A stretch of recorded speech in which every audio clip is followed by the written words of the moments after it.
الحمدللہ والصلاة والسلام علی رسول اللہ۔ ہم لا حول ولا قوت الا باللہ کس وقت کہیں؟ سوال کیا گیا ہے، میں آپ سے امید کرتا ہوں کہ میرے ان 3 سوالوں کے جواب دیں۔ نمبر 1، لا حول ولا قوت الا باللہ العلی العظیم، اس کا معنی کیا ہے؟ نمبر 2، اس کی تھوڑی سی تفصیل بیان کر دیں۔ نمبر 3، یہ الفاظ ہم کس وقت کہا کریں؟ الجواب بعون اللہ سبحانہ وتعالی۔ ان الفاظ کا معنی: ان الفاظ میں بندہ اپنی کامل ناتوانی کا اظہار کرتا ہے کہ اللہ سبحانہ و تعالیٰ کی توفیق اور آسانی کے بغیر وہ کوئی کام کر ہی نہیں سکتا۔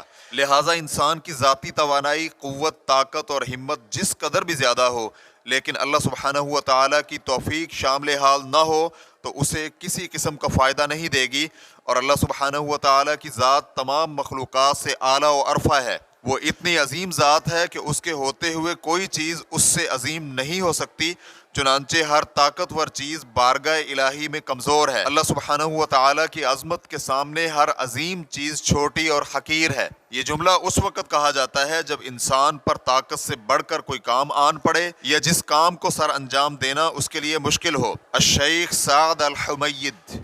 جن جگہوں میں یہ الفاظ کہنے چاہیے ان میں سے چند ایک سماعت کیجیے۔ رات کے وقت پہلو بدلتے ہوئے، جیسے کہ عبادہ بن صامت رضی اللہ عنہ سے مروی ہے کہ رسول اللہ صلی اللہ علیہ وآلہ وسلم نے فرمایا، تم میں سے جو شخص رات کے وقت بیدار ہو اور وہ کہے لا الہ الا اللہ وحدہ لا شریک لہ لہ الملک وَلَهُ الْحَمْدُ وَهُوَ عَلَى كُلِّ شَيْءٍ قَدِيرٌ الحمد للہ وسبحان اللہ ولا الہ الا اللہ واللہ اکبر ولا حول ولا قوت الا باللہ۔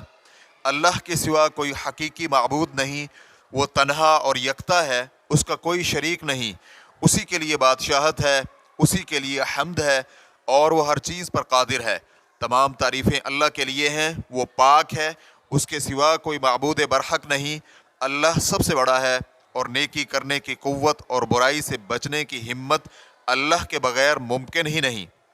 یہ دعا پڑھنے کے بعد اللہ سبحانہ و تعالیٰ سے اپنے گناہوں کی بخشش مانگے یا کوئی بھی اور دعا مانگے تو وہ دعا قبول کی جاتی ہے۔ نیز اگر وضو کر کے نماز ادا کرے تو اس کی نماز بھی قبول کی جاتی ہے۔ ریفرنس کے لیے دیکھیے بخاری حدیث نمبر 1086۔ اسی طرح جس وقت مؤذن حی علی الصلاۃ یا حی علی الفلاح کہے تو یہ الفاظ جواب میں کہے جائیں، جیسے کہ حفص بن عاصم بن عمر بن خطاب اپنے والد سے اور وہ اپنے دادا عمر بن خطاب سے بیان کرتے ہیں کہ رسول اللہ صلی اللہ علیہ وآلہ وسلم نے فرمایا، جس وقت مؤذن اللہ اکبر کہے تو تم میں سے بھی کوئی دل سے جواب دیتے ہوئے اللہ اکبر کہے، پھر جب مؤذن اشہد اللہ الہ الا اللہ کہے تو وہ بھی اشہد اللہ الہ الا اللہ کہے، پھر جب مؤذن اشہد ان محمد الرسول اللہ کہے تو وہ بھی اشہد ان محمد الرسول اللہ کہے، پھر جب مؤذن حی علی الصلاۃ کہے تو پھر لا حول ولا قوت الا باللہ کہے، پھر جب مؤذن حی علی الفلاح کہے تو سننے والا بھی لا حول ولا قوت الا باللہ کہے، اور جب مؤذن اللہ اکبر کہے تو سننے والا بھی اللہ اکبر کہے، اور آخر میں مؤذن جب لا الہ الا اللہ کہے تو وہ بھی لا الہ الا اللہ کہے۔ تو جو شخص ایسا کرے گا وہ جنت میں داخل ہوگا۔ مسلم حدیث نمبر 578، سنن ابی داؤد حدیث نمبر 443۔ گھر سے نکلتے ہوئے یہ الفاظ پڑھے۔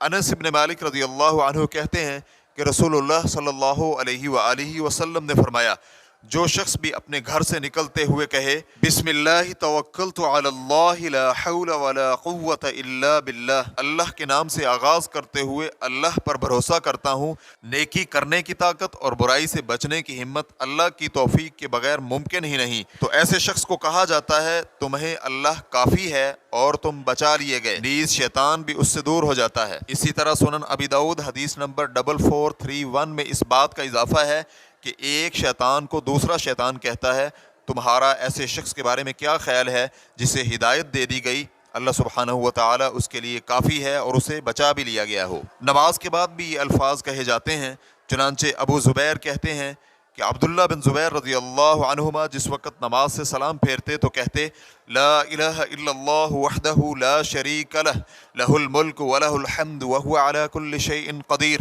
لا حول ولا قوت الا باللہ لا الہ الا اللہ ولا نعبد الا ایاہ لہ النعمت ولہ الفضل ولہ الثناء الحسن لا الہ الا اللہ مخلصین لہ الدین ولو کرہ الکافرون۔